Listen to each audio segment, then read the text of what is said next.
So this is how we made the turtle jacket with East London Textile Arts. It came about because I'd met somebody when we were doing a project at Tate Modern, Rachel Scott, Dr. Rachel Scott, who was working on an exhibition and a book all about the tale of the four friends from Khalil al-Dimna, which is an ancient Islamic text, very old one. And it tells stories about how to become a good ruler, moral stories, a bit like Aesop's fables. And the particular stories we were asked to focus on were about a deer, a crow, a tortoise and a mouse. And what happens in the stories is that they form an unlikely alliance to help each other out against a hunter that's trying to kill them. And so we started this project just in around the time of COVID, so it was quite an apposite subject for us really, because everybody came together to work on these projects, but we had to do it at a distance. I ended up doing a kind of embroidery round, dropping off embroideries and picking them up, so that we could carry on working together while people were quite isolated indoors. So the whole story about cooperation between all of these individuals kind of echoed our story at that time. So you can see one of these illustrations is of the that I developed, which is the turtle, the mouse, the crow and the deer, and there's the hunter in the distance. And so we did several octagon embroideries of the actual stories. But then I decided it'd be really good to have a go at making a costume, and we made a series of costumes for the whole exhibition of Khalil al-Dimna. And one of these was the turtle jacket. So if you look at the jacket here, you can see that we started off with different images. So we had some hexagons, large hexagons that were felt and fabric and embroidered on in various styles. And the great thing is with our project, you have lots of people who might be experienced or people who might only just have started, but they can all work together and create something absolutely wonderful. So you can see some of the more experienced stitchers did very fancy stitches.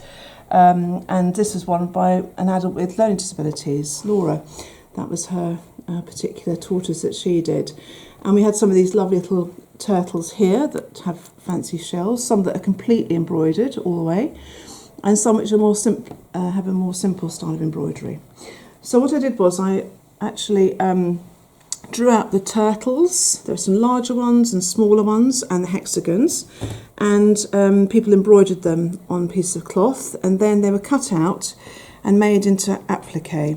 So what you do there is you cut everything out and then you stitch it directly onto fabric, as carefully as you can. And in this case I wanted the jacket to feel like a turtle shell, sort of bumpy and lumpy. So I appliqued these on with stuffing underneath, so you can see that they're actually stand proud of the fabric.